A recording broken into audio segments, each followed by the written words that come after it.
ha sido realmente un faro de reflexión para construir decisiones y trabajos que estén vinculados a nuestro tiempo.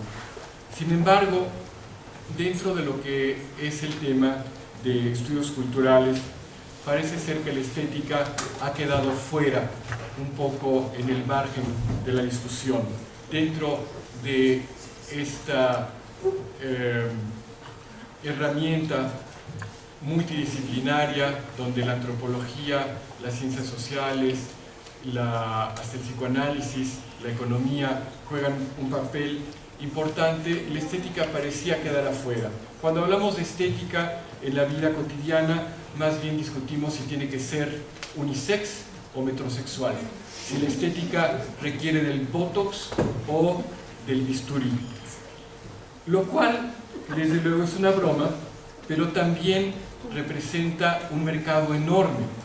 Cómo olemos, cómo nos vemos, cómo moldeamos y cubrimos nuestros cuerpos. Y de alguna manera es importante ver que la estética sigue siendo un tema relevante, y ya en serio ver que dentro de la obra de Néstor que conocemos hay una parte que seguramente veremos en la siguiente mesa, donde él también se revela como un extraordinario curador de arte. Ya desde una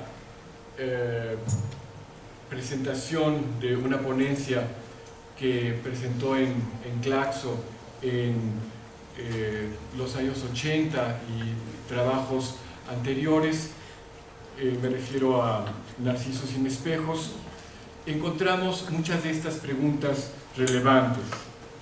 Ante la pretensión totalizadora herida por las dispersiones de la modernidad, lo cito: ¿quiénes dan una imagen más auténtica de lo que somos? ¿Los artistas o los artesanos? ¿La cultura ilustrada o la popular? ¿La tradicional o la moderna? No solo es difícil optar entre estas partes de nosotros o reunirlas, se tambalean las nociones de arte y artesanías. Dudamos de si las tradiciones son auténticas, de lo que hoy significa ser moderno, ser culto o popular.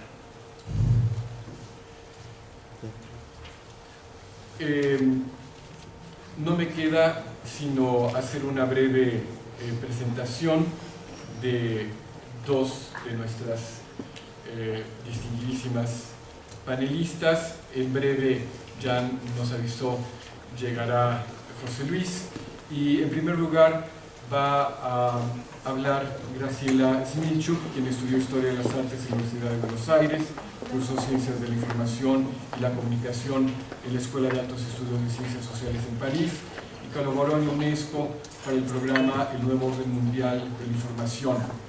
En el Museo de Arte Moderno de México trabajó como jefa de servicios educativos, maestra de comunicación en museos de Lina, y ha sido asesora de instituciones culturales nacionales e internacionales. Ella es especialista en museos, comunicación, educación y públicos, política cultural y escultura pública contemporánea.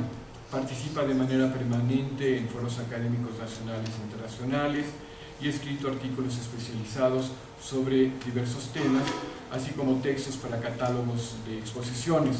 Fue editora de la revista Educación Artística de Limba y es coautora del libro Públicos de Arte y Política Cultural, autora de los libros las secciones Cultura Monumental, Arquitectura y Ambiental, México en el Mundo de las Colecciones de Arte, Escobedo de Rouen, Instalaciones, Museos, Comunicación y Educación, Recepción Artística y Consumo Cultural. Ha recibido diversos premios y reconocimientos, y como investigadora del CENIDIAP recibió el premio al mejor desempeño académico de los centros de investigación de Limba, y en Israel participa en el programa internacional de escultura pública. Muchas gracias, Graciela.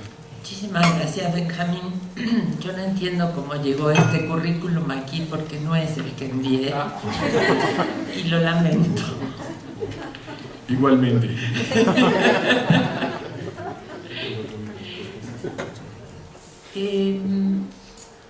Muchas gracias por invitarme a compartir la alegría de festejar la labor de Néstor. Y si, como dice Fernando López Petit, pensar consiste en interrumpir el sentido común y agujerear la realidad, destruir el manto de obviedad que la protege, si la verdad se produce en el momento del desplazamiento de visión, pienso que ese es el movimiento de los intentos y los logros de Néstor. Y también es el movimiento del arte, con otros medios y resultados más enigmáticos, aunque, claro, no es dado a todo académico ni a todo productor llegar a estos niveles.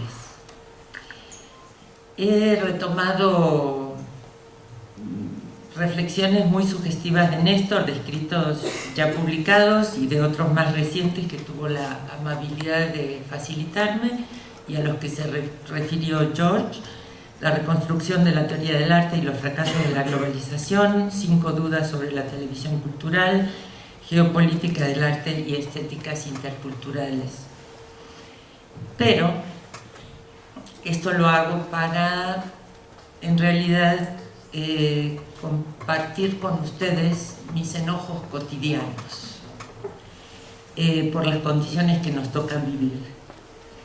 Elijo seguir el hilo de su pensamiento llevándolo a algunas implicaciones que para mí tendrían, que tal vez Néstor no comparte y que me encantaría discutir. Él dice: se trata de reconcebir el papel del arte más allá de la museificación y la banalización. Me pregunto, ¿es posible una postura y acción críticas desde el interior de la institución Museo de Arte hoy en México? No lo sé.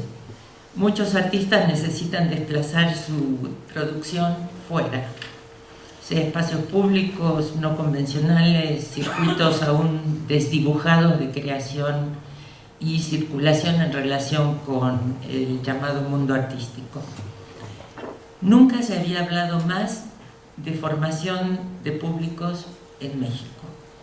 Todos los museos ostentan servicios educativos, algunos inclusive atención a públicos adultos, y el MUAC ya ofrece facilitadores en cada sala, eso que propongo desde hace solo 23 años, en cuanto foro puedo, y que logré en muy pocos casos, y me alegro. Sin embargo, tales servicios a visitantes son precisamente los que carecen de presupuesto propio de operación en todo museo. Su realización depende de voluntarios o de prestadores sociales que pueden hacer bien o no su trabajo.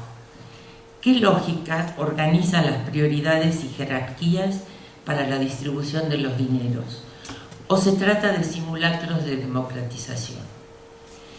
A juicio de Benjamin Buchloh, la vertiginosa prodigalidad de la escena artística contemporánea, en la que se generan más productos artísticos que en cualquier otra época, no es fruto de una liberación intensa de los sentidos o de una democratización real de los procesos de producción, distribución y recepción de contenidos estéticos. Por el contrario, es el reflejo de una profunda alienación social. El peso de los actores que hacen a la vida de los museos en México cambia con rapidez. Apenas a mediados de los 90 comenzaban a perfilarse algunos curadores independientes. Hace 2 años afirmábamos que era la figura clave tanto para el posicionamiento nacional e internacional de los artistas como de los museos mismos. Posicionamiento en esa maquinaria compleja del espectáculo y la mercantilización del arte. Hoy, en cambio, y la destrucción de los relatos lineales de la historia del arte o lineales de los significados de cada obra artística. Hoy, en cambio, es posible afirmar que son los coleccionistas privados los que han pasado a primer plano. Sus colecciones son expuestas y así revalorizadas en el mercado. El museo retribuye los patrocinios otorgados o por otorgarse, y no son precisamente los coleccionistas quienes más impulsan proyectos en espacios no convencionales para públicos diversos.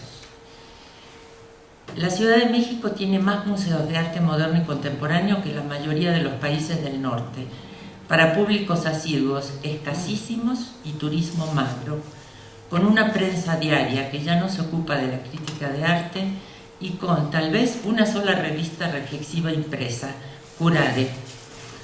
Quedan claro las revistas digitales, en principio suficientes para sus especializados lectores. ¿Dónde se producen los debates? Yo creo que de hecho no los hay.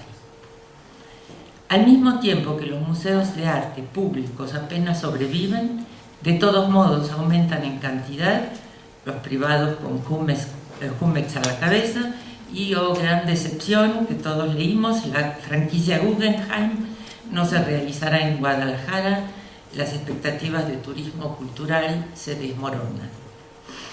Paradoja. En relación con los públicos, los museos son excesivos, pero en relación con la cantidad sin precedentes de productores artísticos, son insuficientes e inadecuados. Muchos artistas se han cansado de intentar ejercer resistencia y crítica a la institución mercantilizada del arte y a su juego de poder desde dentro. Las intervenciones en espacios no convencionales y sitios públicos físicos y virtuales, así como el trabajo de colaboración con comunidades, barrios o grupos sociales específicos, son síntomas de que otra producción, otra circulación y otros implicados son posibles. Creo que los circuitos no serían solamente estos que Néstor menciona, los megacircuitos, los de mediana escala y los pequeños, que podemos ver en el orden internacional también, en estas por lo menos 3 escalas, sino que creo que en México se están abriendo casi en forma rizomática. Hay más escalas que esas, quiero decir.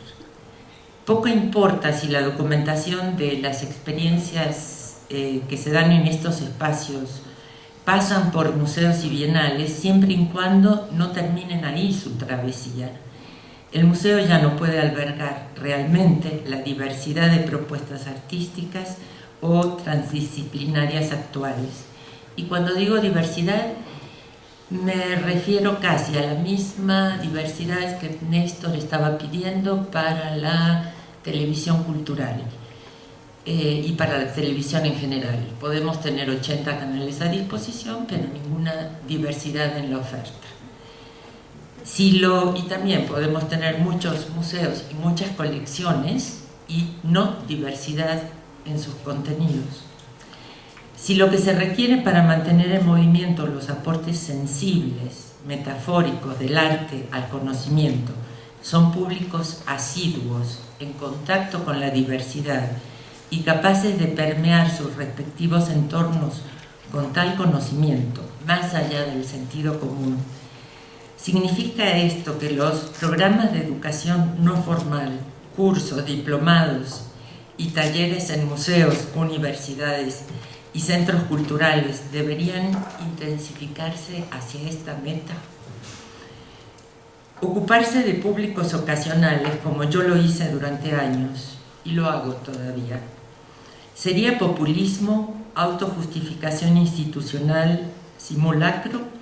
Eso diría Fernando Escalante Gonzalvo, como lo dice en relación con los programas de fomento a la lectura. Los visitantes ocasionales hacen colas para disfrutar las muestras temporales de culturas históricas, obras maestras en el Museo de Antropología o al Museo Nómada en el Zócalo de la ciudad o las exposiciones de Frida Kahlo. Del mismo modo que adquieren algún bestseller de vez en cuando, pero ignoran al Museo Carrillo Gil, al Laboratorio de Arte Alameda, al MAM o al Tamayo.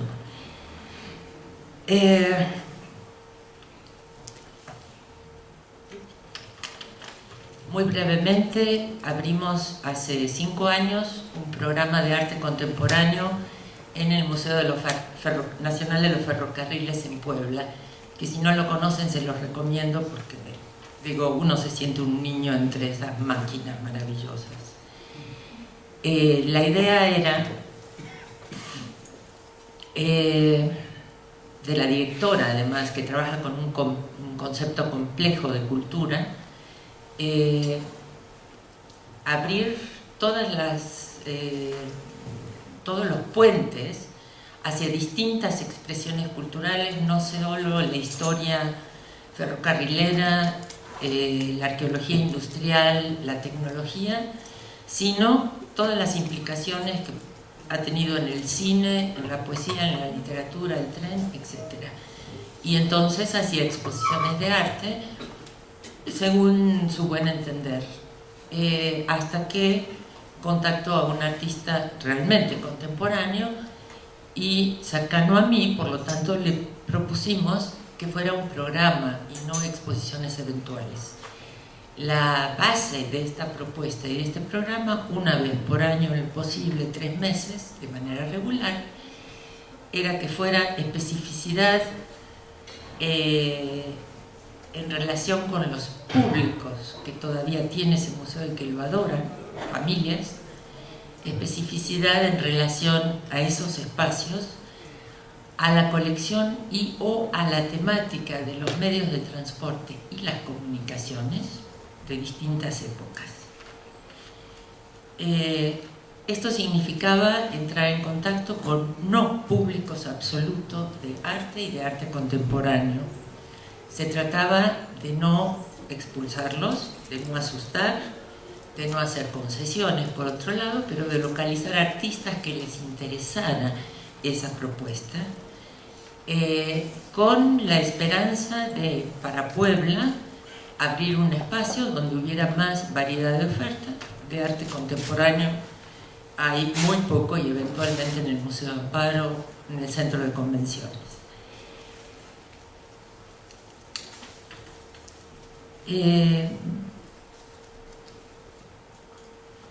Para mí he hecho 3 estudios de público después de 3 exposiciones. Es para mí un laboratorio para la comprensión de los no públicos de arte. Un programa que moviliza a ciertos sectores ávidos de mayor oferta artística en Puebla y... Perdón, me salto esto. Esto no vuelve públicos de arte, ni siquiera potenciales, a los visitantes habituales del museo. Sin embargo, logran sorprenderse de la transformación poética y metafórica que los artistas les devuelven de su patrimonio ferrocarrilero. Claro está, el programa amplía sobre todo la gama de espacios no convencionales que muchos artistas buscan en circuitos no asediados por las reglas del sistema artístico.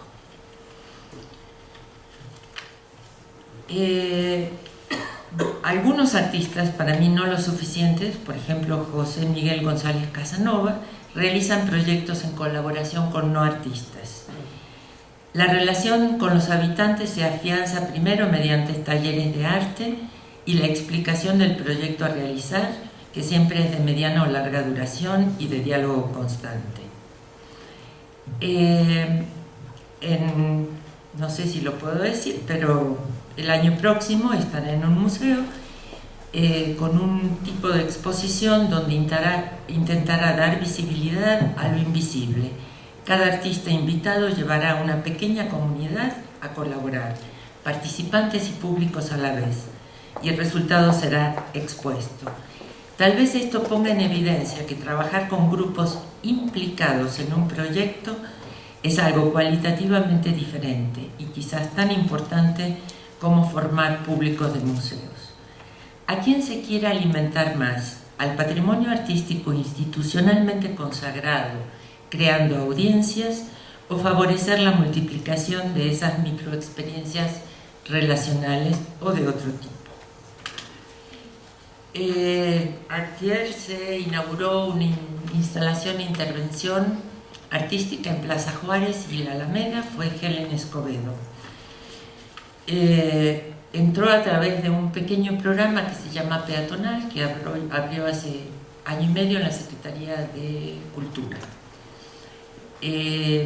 Cuando pregunté a una funcionaria de la Secretaría de Cultura cuál dependencia recibe propuestas de proyectos artísticos urbanos, permanentes y efímeros, dijo que la Secretaría no estaba organizada al respecto, solamente el programa peatonal, pero lamentablemente lo han privado de su identidad, fundiéndolo en el Departamento de Vinculación Social. ¿Por qué optar entre apoyar experiencias artístico-culturales de implicación urbanas y el impulso a museos? Porque los museos son máquinas pesadas que devoran presupuestos, en tanto aquellos solicitados por productores artísticos no aumentan, y estas decisiones son político-culturales, requieren conceptos y criterios claros y a debatir. Mientras tanto, más allá de cuál sea el partido gobernante de turno, la cultura visual y artística han brillado por su ausencia en el sistema educativo, exceptuando programas pilotos para secundarias de la SEP. Primera conclusión posible. ¿Basta de grandes museos? Debemos respaldar los que ya existen con los cambios de orientación que requieran y apoyar los espacios que se embarcan en aventuras otras, ya sean alternativas o marginales, sin renunciar a la calidad. Reforzar los proyectos artísticos en su diversidad. Consolidar los conocimientos de públicos ansivos de arte con programas informales en múltiples instituciones. Presionar a las instituciones como Conaculta para asumir la tarea de la documentación extensiva del arte contemporáneo nacional y sus extensiones globales, en lugar de la dispersión actual de esfuerzos. Se vale que me apoyen esta cita de Néstor. Quizás necesitamos, tanto en los megacircuitos como en los de escala pequeña y mediana, analizar la localización incierta de muchos procesos culturales. Me queda la otra mitad, pero no importa. Muchas gracias. Y esto es una provocación a mí misma y a mi trayectoria. Por eso quería discutirla con ustedes.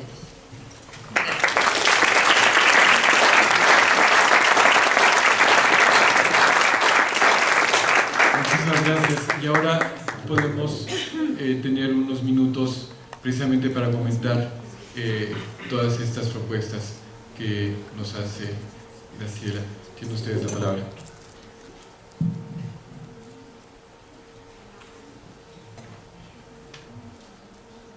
A ver, empezamos, sí. Bueno, una pregunta. Dado el escenario no muy favorable en las instituciones públicas para la creación de públicos y también para la creación de espacios para los nuevos y bueno, para las nuevas expresiones artísticas, ¿considera usted que es más sencillo, entre comillas, con toda su complejidad que implica, hacer una gestión de una manera separada o no dependiente directamente de las instituciones? Me refiero a la creación de gestores independientes, asociaciones civiles, sociedades civiles. ¿Cree usted que es el camino en el que, en la circunstancia en la que se encuentra, en este caso nuestro país, sea más factible para darle cauce a todas estas expresiones y a estas creaciones de públicos? Yo creo que esa es una de las maneras fundamentales, pero además hace falta gente clave, realmente gestores dentro de las instituciones para hacer el vínculo entre las propuestas artísticas. Si no hay quien las reciba en la Secretaría de Cultura, por dar un ejemplo, puede haber muchos gestores independientes y se dan contra la pared. Las obras públicas para espacios públicos de carácter permanente solamente tienen que pasar por el filtro de la Oficina de Permisos de Construcción, es decir, que es la que ve si no presenta peligros para la población. Espacios de debate y discusión, Rita puede decirlo, participó en un comité que duró poquísimo para el gobierno del Distrito Federal y no se reeditó la experiencia. Es decir, es necesario estar afuera y estar adentro. Gracias. Otra pregunta, por favor. Mi pregunta es, ¿cuáles son algunos de los retos que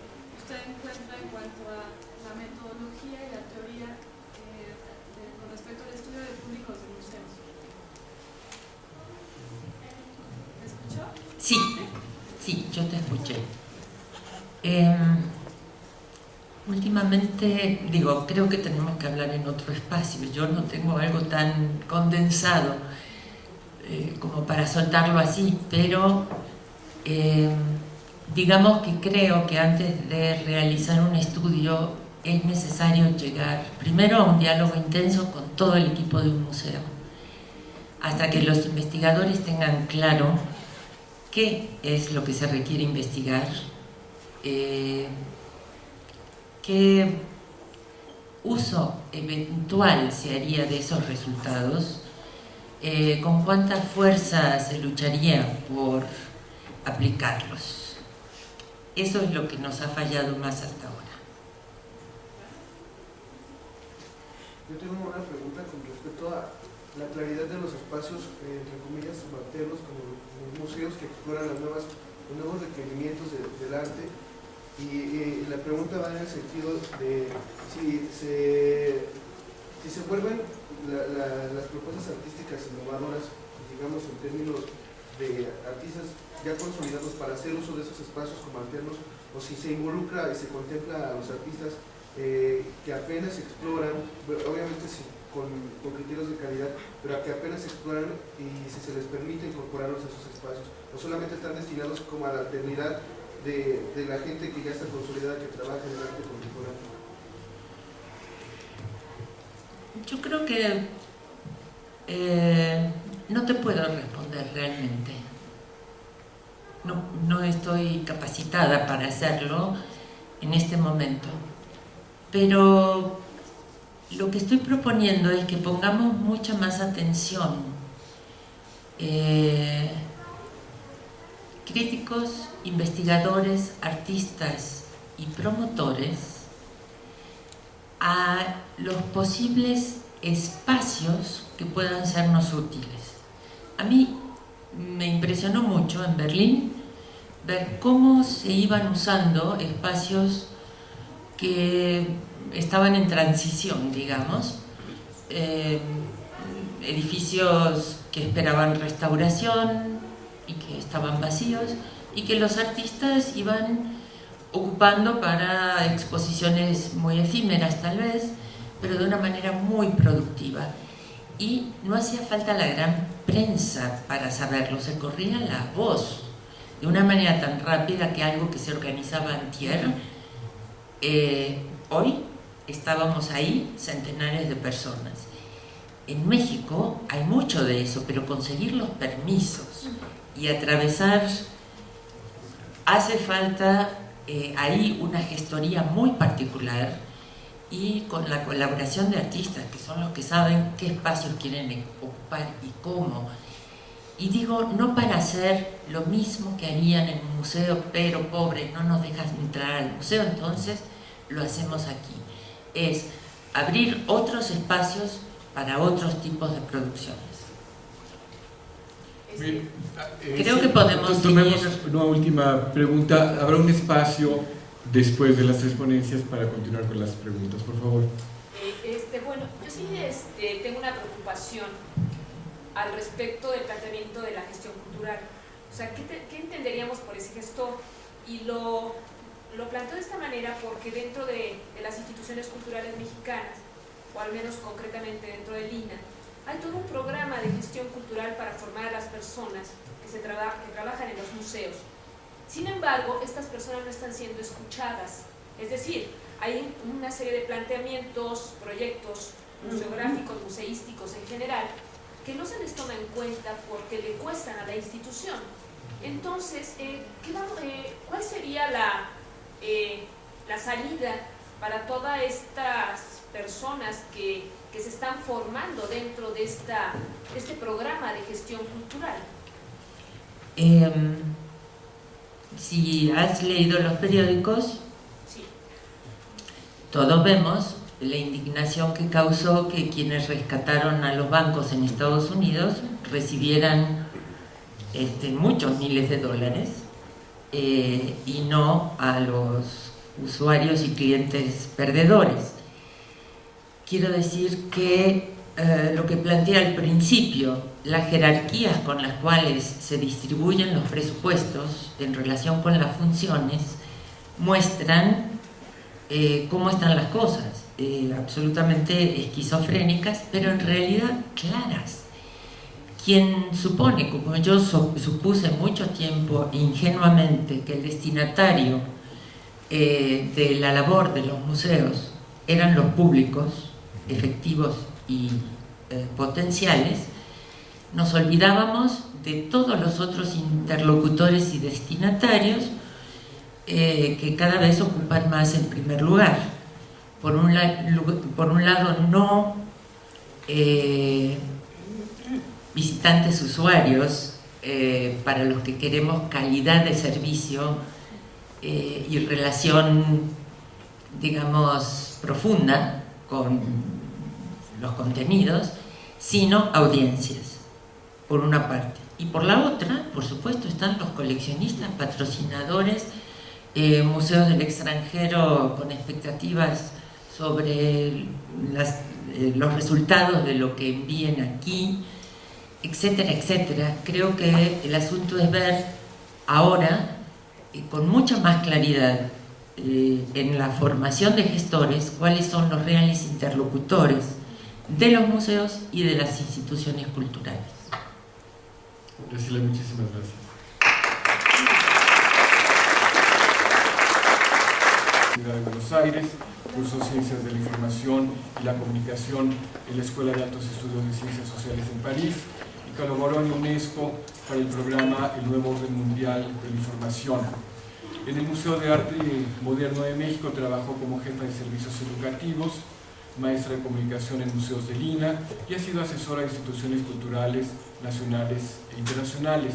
Ella es especialista en museos, comunicación, educación y públicos, política cultural y escultura pública contemporánea.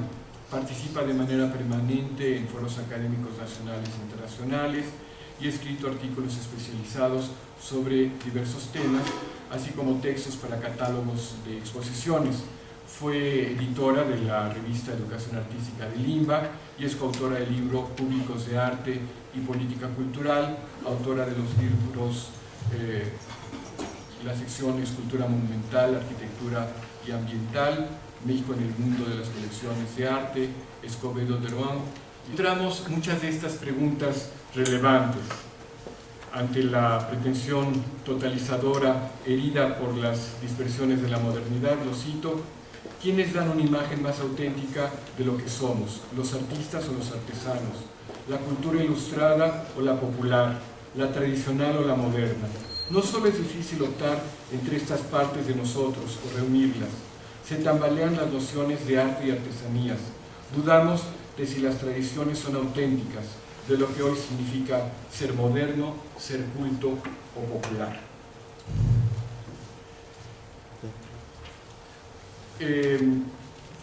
No me queda sino hacer una breve presentación de dos de nuestras distinguidísimas panelistas. En breve, ya nos avisó, llegará José Luis, y en primer lugar va a hablar Graciela Smilchuk, quien estudió Historia de las Artes y ha sido realmente un faro de reflexión para construir decisiones y trabajos que estén vinculados a nuestro tiempo.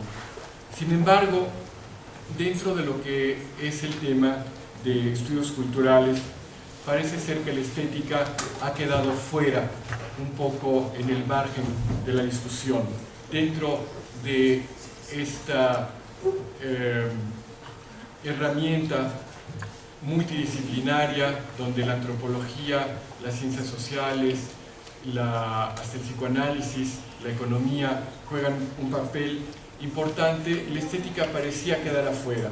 Cuando hablamos de estética en la vida cotidiana, más bien discutimos si tiene que ser unisex o metrosexual, si la estética requiere del botox o del bisturí, lo cual desde luego es una broma, pero también representa un mercado enorme: instalaciones, museos, comunicación, educación, recepción artística y consumo cultural.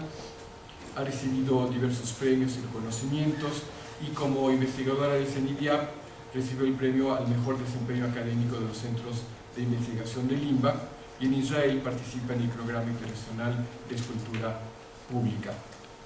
Muchas gracias, Graciela. Muchísimas gracias, Benjamín. Yo no entiendo cómo llegó este currículum aquí porque no es el que envié y lo lamento. Igualmente.